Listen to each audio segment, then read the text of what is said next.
تو ولا تکونو تم سب ہو جاؤ اولا پہلے انکار کرنے والے. کافر کہتے ہیں انکار کرنے والے کو بھی اس کے. ٹھیک ہے, اس کا مطلب اب یہاں پہ کیا اللہ تعالیٰ کہہ رہے ہیں کہ تم سب انکار کرنے. اچھا کافر جو ہے نا مسلم کا اپوزٹ ہے. مسلم اصل میں مسلمان کو مسلم کہا جاتا ہے, اور مسلم ایک ایسی اونٹنی کو کہا جاتا ہے جس کی نکیل اس کے آقا کے ہاتھ میں ہوتی ہے, اور وہ ویسا کرتا چلا جاتا ہے. وہ جو اونٹنی ہے جہاں اس کا آقا اس کو لے کے جاتا ہے وہ وہاں چلتی چلی جاتی ہے. لیکن کافر اس کا اپوزٹ ہے. کافر مشرک نہیں ہوتا, پہلی بات تو یہ, کافر مسلمان ہی ہوتا ہے. لیکن اس کا مطلب یہ بھی نہیں ہم سب کو لیبل دینے لگ جائیں بھائی تم کافر اور تم بھی کافر اور تم. ہم نے اپنے آپ کو دیکھنا ہے کہ اللہ تعالیٰ ہم سے کہہ رہے ہیں کہ کہیں تم انکار کرنے والوں میں سے نہ ہو جاؤ, کہ تم پہلے انکار مت کرنا, تم ان لوگوں کی طرح انکار مت کرنا جو تم سے پہلے انکار کر چکے ہیں. اب ہم کیسے کیسے انکار کرتے ہیں اپنی زندگی میں. ہمارے سامنے اللہ تعالیٰ کے احکامات آتے ہیں, ٹھیک ہے, اور ہم اللہ کی نہیں مانتے. اسی کو کفر کہتے ہیں, اللہ کی نہ ماننا. اگر ہم نے آج جھوٹ بول دیا تو ہم نے کفر کر دیا, کیونکہ ہم نے اللہ کی نہیں مانی. ہم نے اللہ تعالیٰ کے احکامات کا انکار کر دیا. ٹھیک ہے, اور صغیرہ گناہ اور کبیرہ گناہ میں کیا فرق ہوتا ہے؟ ہر وہ گناہ جو کہ جان بوجھ کے کیا جاتا ہے اس کو کبیرہ گناہ کہا جاتا ہے. اگر ہم نے جان بوجھ کے جھوٹ بولا ہے نا تو وہ بھی کبیرہ گناہ ہی ہے. صغیرہ گناہ وہ ہوتے ہیں جو انجانے میں ہم سے ہو جاتے ہیں. اور کفر کسے کہتے ہیں؟ انکار کر دینا. اللہ تعالیٰ کا حکم آیا, ہم نے اس کو پہچان لیا, لیکن ہم نے اس کا یا تو عمل سے انکار کر دیا یا ہم نے زبانی انکار کر دیا, تو ہم نے کفر کیا. ٹھیک ہے, تو اللہ تعالیٰ ہمیں کہہ رہے ہیں کہ اس کتاب پہ ایمان لاؤ جو تصدیق کرنے والی, اور ویسے مت ہو جاؤ جیسا کہ مطلب اس طرح سے انکار مت کرو جیسے پہلے تم مطلب پہلے انکار کرنے والوں میں سے مت ہو جاؤ. بھی اس کے ولا اور مت اور نہ تشترو, پھر تا آیا اور کہاں پہ آیا؟ تکونو, اس میں بھی واو الف ہے, اس میں بھی واو الف ہے شروع میں. اور ولا اور نہ تم شطر بیچو, واو الف تم سب بیچو. بی کا مطلب کو یا بی ساتھ تو نہیں, یہاں پہ میں نے گایا آیات, آیتوں کو چھوٹی ہے. بی آیاتی میری آیتوں کو, رب بی میرا رب, ربنا ہم سب کا رب. ٹھیک ہے, رب بھی جب چھوٹی اینڈ پہ آ جاتا ہے تو ہم کہتے ہیں یہ میرا رب. ٹھیک ہے, اکثر پوچھتے ہیں نا لوگ کہ ربنا اور ربی میں, ربی زدنی علما, اے اللہ میرے علم میں اضافہ فرما. ربنا آتنا فی الدنیا, اے اللہ ہمیں دنیا عطا فرما. حسنا, حسنا اے ہمارے رب, ربنا. ٹھیک ہے, اسی طرح چھوٹی ہے آگے بھی, آیاتنا میری آیتوں کو. ٹھیک ہے, تو تم سب مت بیچو میری آیتوں کو. سمنن کلیلن, سمنن کلیلن, کلیلن چھوٹے کو کہتے ہیں, سمنن تھوڑی سی قیمت پہ مت بیچو. ٹھیک ہے, کلیل تھوڑی کو کہتے ہیں, سمنن قیمت کو کہتے ہیں. تو تم میری آیات کو تھوڑی سی قیمت پہ مت بیچو, تم میری آیات کو چھوٹی چھوٹی باتوں پہ اس کی تعویلیں مت کرو. ٹھیک ہے, ہم دین میں تعویلیں کرتے ہیں. یہ قرآن یہ تو پرانے زمانے میں تو ہو سکتا تھا, اب ایسا نہیں ہو سکتا, کہتے ہیں ہم ایسے. آج کے دور میں دیکھیں جی, اگر ہم مہندی کے فنکشن نہیں کریں گے تو لوگ کیا کہیں گے, یہ آج کے دور میں نہیں ہو سکتا بولتے ہیں. تو ہم کیا کرتے ہیں, چھوٹی چھوٹی باتوں پہ ہم کفر کرتے ہیں. یہ بہت چھوٹی سی چیز ہے, ایک دن ہے نا, اگر ہم نہیں منائیں گے تو کوئی فرق نہیں پڑے گا. ایک دن ہے, ٹھیک ہے, ایک دن ہے, اگر اس دن ہم بے حیائی نہیں کریں گے تو کوئی فرق نہیں پڑے گا. لیکن اگر اس دن ہم بے حیا ہو گئے تو پھر بہت فرق پڑے گا. ہم نے بہت تھوڑی سی قیمت پہ اپنے ایمان کو بیچ دیا.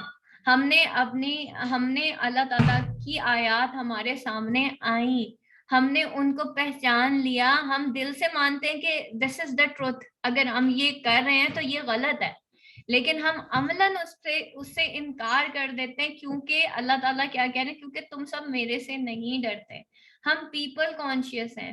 اگر ہم بیٹی کو جہیز نہیں دیں گے تو لوگ کیا کہیں گے, اس کے سسرال والے کیا کہیں گے. تو ہم سسرال والوں سے ڈرتے, ہم اللہ سے تو نہیں ڈرتے نا. ٹھیک ہے, کون یہ ٹریڈیشنز آخر کار توڑے گا؟ کون توڑے گا یہ ٹریڈیشنز جس نے غریب طبقے کو, مڈل کلاس طبقے کو تباہ کر کے رکھ دیا؟ تو یہ جو ہم چھوٹی چھوٹی باتیں، ہمیں احساس نہیں ہے کہ ہمارا ایک غلط عمل جو ہے ہماری پوری قوم کو خراب کر رہا ہوتا ہے. ہر فرد ہے ملت کے مقدر کا ستارہ. ٹھیک ہے، تو ہمارے یہ چھوٹے چھوٹے سے کفر جو ہمارے لحاظ سے چھوٹے ہوتے ہیں، میرے لحاظ سے میری برائی چھوٹی اور میرے لحاظ سے دوسرے کی برائی بڑی، تو یہ جو میرے لحاظ سے میری برائی چھوٹی ہے وہ چھوٹی برائی نہیں ہوتی، وہ بہت بڑا کفر ہے. یا اور صرف مجھ ہی سے، اور فتقون پس تم سب مجھ سے ڈرو. ٹھیک ہے، مت بیچو میری آیاتوں کو، تم چھوٹی چھوٹی باتوں پہ اس کی تعویلیں مت کرو، اپنے ایمان کو بالکل چھوٹی چھوٹی باتوں پہ مت بیچو، اللہ تعالیٰ کی آیات کو چھوٹی چھوٹی چیزوں پہ مت توڑ مڑوڑ دو. اگر نبی پاک صلی اللہ علیہ وسلم نے کہہ دیا کچھ بھی جیسے ہے نا قرآن مجید میں سورۃ الحجرات میں کہ اپنی آوازیں نبی پاک صلی اللہ علیہ وسلم کی آوازوں سے بلند مت کرو. کیا میننگ ہے اس کا؟ کہ ہم ان سے اونچا نہ بولے؟ نہیں، آپ صلی اللہ علیہ وسلم نے جو کہہ دیا اس سے آگے نکلنے کی کوشش مت کرو. ٹھیک ہے، اگر نبی پاک صلی اللہ علیہ وسلم نے کہہ دیا نا کہ آئی بروز بنانا جو ہے وہ جہنمی عورتوں کی علامت ہے، اور پھر ہم کیا کرتے ہیں، نہیں ذرا شادی آ رہی ہے ایک ہی دفعہ بناؤں گی بس. ٹھیک ہے، وہ فنکشن آ رہا ہے نا، میں اصل میں میری تھوڑی زیادہ ہے، تو ہم کیا کرتے ہیں، آپ صلی اللہ علیہ وسلم سے آگے نہیں کرتے. ٹھیک ہے، تو یہ چھوٹی چھوٹی چیزیں ہوتی ہیں جس کی جو چھوٹی نہیں ہے اصل میں یہ بہت بڑا کفر ہوتا ہے. ٹھیک ہے، تو تھوڑی تھوڑی قیمت پہ ہمیں آیات کو، اور تم سب مجھے سے ڈرو. فتقون، فا کا مطلب بس، اتقو، ٹھیک ہے، ڈرو، مجھ سے، وانون، تم سب، ٹھیک ہے، فتقون بس تم سب مجھے سے ڈرو. ولا یہاں پہ مجھ تو نہیں ہے، پیچھے ہے مجھے سے. ٹھیک ہے، فتقون فا بس ڈرو تم سب، بس تم سب ڈرو مجھے سے. ولا اور مت، تلبسو، تا کا مطلب پھر تم، پیچھے کہاں پہ آیا تھا، تلبسو تشترو، اور تکونو، آگے ایسے ورڈز. ابھی وہ مجھ سے کوئی اسٹوڈنٹ پوچھ رہی تھی، میں نے اپنے نوٹس شیئر کیے تھے گروپ کے اندر، تو وہ اسٹوڈنٹ مجھ سے پوچھ رہی تھی میم یہ جو آپ نے انڈر لائن کیے ہوئے ہیں ورڈس، یہ آپ نے، بیٹا جب میں قرآن پڑھتی تھی مجھے میری ٹیچر نے تو نہیں کہا تھا، لیکن جو ایک جیسے ورڈس تھے نا میں ان کو جو ہے نا وہ مجھے سمجھ نہیں آتی تھی کہ میں ان کو کیسے یاد کروں. تو میں نے کہا چلو کچھ تو ایسا ہوگا نا کہ اس کے اندر کچھ ایسا لکھا ہوگا. یہاں پہ دیکھیں تک تم، اور تم سب نہ چھپاؤ. تو میں کیا کرتی تھی، یہ جو ایک جیسے ورڈز ہیں نا جس کی شروع میں تا اور واو الف آتا تھا، تو میں ان کو ایک نوٹ بک میں لکھ لیتی تھی جو میری قرآن مجید کے نوٹس بنے ہوئے تھے اس کے اندر لکھ لیتی تھی، اور میں کلرڈ ہی لکھا کرتی تھی. یہ قرآن مجید مجھے بعد میں ملا جب میں نے اسٹوڈنٹس کو پڑھانا شروع کیا تھا. تو اس طرح سے میرے لیے آسان ہو گیا تھا قرآن کو سمجھنا، اور لسان القرآن میں نے بہت بعد میں کیا تھا، مطلب یہ سارا کچھ کرنے کے بعد. تو اس سے نا آپ کو تھوڑا آسان ہو جائے گا. تلبسو اور تم سب، لاباسا، ٹھیک ہے، میں نے کل بھی آپ لوگوں کو اس کا میننگ بتایا تھا. مکس اپ مت کرو، ٹھیک ہے، تم سب مت ملاؤ الحق کا، حق کو، بالباطلی، باطل کے ساتھ. تم سب حق کو باطل کے ساتھ مت ملاؤ. ٹھیک ہے، حق اور باطل کو آپس میں مکس اپ مت کرو. دیکھیں یا تو بات ٹھیک ہوتی ہے یا غلط ہوتی ہے، یہ درمیان والا نہیں کوئی چیز ہوتی. اور یہ جو ہم بات کرتے ہیں نا کہ دنیا میں چلنے کے لیے دیکھیں جی ایسا کرنا پڑتا ہے، ٹھیک ہے، تو دنیا کے ساتھ بھی تو جی چلنا پڑتا ہے. میں آپ کو ایک چیز بتا دوں، دنیا کے راستے میں آپ کو اللہ نہیں ملے گا، لیکن دین کے راستے میں آپ کو اللہ اور دنیا دونوں ملیں گے. یہ میں آپ کو 100% ایشورٹی سے کہہ سکتی ہوں. اللہ کے راستے میں آپ کو دنیا بھی مل جائے گی، ٹھیک ہے، اللہ کے راستے میں آپ کو دین اور دنیا دونوں ملیں گے. تو کسی کی دنیا نہیں چھوٹتی اگر آپ، کیونکہ ہمارا دین دین الفطرت ہے، تو اس سے دنیا نہیں چھوٹے گی انشاءاللہ، آپ کی کچھ بھی نہیں ہوگا انشاءاللہ. اللہ تعالیٰ ہجرت کرنے والے، قرآن مجید میں آگے اللہ تعالیٰ فرماتے ہیں نا ہجرت کرنے والے کے لیے اللہ تعالیٰ دنیا وسیع کر دیتا ہے. ٹھیک ہے، جیسے کہ حضرت ابراہیم علیہ السلام. تو جو بھی برائی کو چھوڑے گا نا، برائی سے ہجرت کر جائے گا، اللہ تعالیٰ اس کے لیے دنیا وسیع کر دے گا. اور اللہ تعالیٰ کا یہ وعدہ ہے کہ ایک دفعہ تم متقی ہو کے تو دیکھو، پھر دیکھو میں تمہارے لیے کیا کرتا ہوں، تمہیں کیا دیتا ہوں. تو جو انسان تقوی اختیار کرے گا اللہ اس کو وہاں سے دے گا جہاں سے اس کو گمان بھی نہیں ہوتا. کوئی تبلیغی آج تک دیکھا ہے بھوکا مرتے ہوئے؟ جتنے بھی تبلیغی ہیں، جنید جمشید کو دیکھ لیں، انضمام الحق کو دیکھ لیں، ثقلین مشتاق کو دیکھ لیں،